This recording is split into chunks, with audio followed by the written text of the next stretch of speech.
ಮಹಿಳೆಯ ಮೇಲೆ ಲೈಂಗಿಕ ದೌರ್ಜನ್ಯ ಎಸಗಿರುವ ಆರೋಪದಲ್ಲಿ ಹಾಸನ ಮಾಜಿ ಸಂಸದ ಪ್ರಜ್ವಲ್ ರೇವಣ್ಣ ವಿರುದ್ಧ ವಿಶೇಷ ತನಿಖಾ ತಂಡ ಜನಪ್ರತಿನಿಧಿಗಳ ನ್ಯಾಯಾಲಯಕ್ಕೆ ಚಾರ್ಜ್ ಶೀಟ್ ಸಲ್ಲಿಸಿದ್ದು, ಇದೀಗ ಅದರಲ್ಲಿ ಏನೇನು ಉಲ್ಲೇಖವಾಗಿದೆ ಎಂಬುದು ಬೆಳಕಿಗೆ ಬಂದಿದೆ.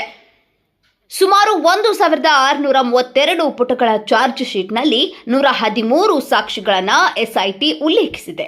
ಇಷ್ಟೇ ಅಲ್ಲದೆ ಪ್ರಜ್ವಲ್ ದೌರ್ಜನ್ಯ ಯಾವ ರೀತಿ ಇತ್ತು ಎಂಬುದನ್ನು ವಿವರಿಸಲಾಗಿದೆ. ಬನ್ನಿಕೋಡ ತೋಟದ ಮನೆಯಲ್ಲಿ ಕುಡಿಯಲು 1 ಚೊಂಬು ನೀರು ತೆಗೆದುಕೊಂಡು ಬಾ ಎಂದು ಹೇಳಿದ್ದ ಪ್ರಜ್ವಲ್, ಮಹಿಳೆ ನೀರು ತೆಗೆದುಕೊಂಡು ಕೊಠಡಿಗೆ ಒಳಗೆ ಹೋಗುತ್ತಿದ್ದಂತೆಯೇ ಬಾಗಿಲಿನ ಚಿಲಕ ಲಾಕ್ ಮಾಡಿದ್ದ. ನಂತರ ಮಹಿಳೆ ಬಾಗಿಲು ತೆಗೆಯನ ಎಂದು ಗೋಗರಿದ್ರು ಬಿಡದೆ ದೌರ್ಜನ್ಯ ಎಸಗಿದ್ದಾನೆ. ಸೀರೆ ಮತ್ತು ಬ್ಲೌಸ್ ತೆಗೆಯಮ್ಮ ಎಂದು ಬಲವಂತ ಮಾಡಿ ದೌರ್ಜನ್ಯ ಎಸಗಿದ್ದಾನೆ ಎಂದು ಚಾರ್ಜ್ ಶೀಟ್ನಲ್ಲಿ ಉಲ್ಲೇಖಿಸಲಾಗಿದೆ. ಬಲವಂತವಾಗಿ ಮಹಿಳೆಯ ಇಚ್ಛೆಗೆ ವಿರುದ್ಧವಾಗಿ ಅತ್ಯಾಚಾರವೆಸಗಿದ್ದಲ್ಲದೆ ಅದರ ವಿಡಿಯೋವನ್ನೂ ಮಾಡಿಕೊಂಡಿದ್ದ.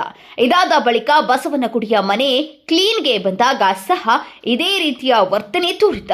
ಬಟ್ಟೆ ಒಗೆಯಲು ತೆಗೆದುಕೊಂಡು ಹೋಗು ಎಂದು ಕೊಠಡಿಗೆ ಕರೆದಿದ್ದ ಪ್ರಜ್ವಲ್, ಮಹಿಳೆ ಕೊಠಡಿಯೊಳಕ್ಕೆ ಹೋಗಲು ಹಿಂಜರಿದಾಗ ಗದರಿದ್ದ. ರೂಮ್ ಒಳಗೆ ಹೋಗ್ತಿದ್ದಂತೆ ಚಿಲಕ ಹಾಕಿ ಬಲವಂತವಾಗಿ ಅತ್ಯಾಚಾರ ಎಸಗಿದ್ದಾಗಿ ಮಹಿಳೆ ದೂರಿದ್ದಾರೆ ಎಂಬುದಾಗಿ ಚಾರ್ಜ್ ಶೀಟ್ನಲ್ಲಿ ಉಲ್ಲೇಖಿಸಲಾಗಿದೆ. ಬೆದರಿಕೆ ಹಾಕಿ ಬ್ಲ್ಯಾಕ್ ಮೇಲ್ ಮಾಡಿ ಪ್ರಜ್ವಲ್ ಅತ್ಯಾಚಾರ ಎಸಗಿದ ನಂತರ ಹೊರಗಡೆ ಈ ವಿಚಾರ ಬೈಬಿಟ್ರೆ ವಿಡಿಯೋವನ್ನ ನಿನ್ನ ಮಗನಿಗೆ ಕಳುಹಿಸುವುದಾಗಿ ಬೆದರಿಕೆ ಹಾಕಿ ಬ್ಲ್ಯಾಕ್ ಮೇಲ್ ಮಾಡಿದ್ದ ಎಂದು ಚಾರ್ಜ್ ಶೀಟ್ನಲ್ಲಿ ಉಲ್ಲೇಖಿಸಲಾಗಿದೆ. ಸಂಸದ ಎಂಬ ಭಯದಲ್ಲಿ ಮಹಿಳೆ ಸುಮ್ಮನಾಗಿದ್ದಳು. ನಿನ್ನ ತಾತ ತಂದೆಗೆ ಊಟ ಹಾಕಿದ್ದೀನಿ, ದಯಮಾಡಿ ಬಿಟ್ಟು ಬಿಡಪ್ಪ ಎಂದು ಮಹಿಳೆ ಗೋಗರಿದ್ರೂ ಬಿಡದೆ ಪ್ರಜ್ವಲ್ ಮೃಗೀಯವಾಗಿ ವರ್ತಿಸಿದ್ದ ಎಂದು ಹೇಳಲಾಗಿದೆ.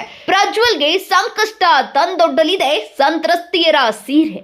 ಸಂತ್ರಸ್ತೆಯರ ಸೀರೆಯಲ್ಲಿ ವೀರ್ಯ ಮತ್ತು ಕೂದಲು ಪತ್ತೆಯಾಗಿದೆ. ಸೀರೆಯಲ್ಲಿ ಪತ್ತೆಯಾಗಿರುವ ವೀರ್ಯ ಯಾರದ್ದು? ಅತ್ಯಾಚಾರ ಸಂದರ್ಭದಲ್ಲಿ ವೀರ್ಯ ಸೀರೆ ಮೇಲೆ ಬಿದ್ದಿದ್ದೇ ಎಂಬುದನ್ನು ಖಾತರಿ ಮಾಡಿಕೊಳ್ಳಲು ಪ್ರಜ್ವಲ್ ಡಿಎನ್ಎ ಪರೀಕ್ಷೆ ನಡೆಸಲಾಗಿದೆ.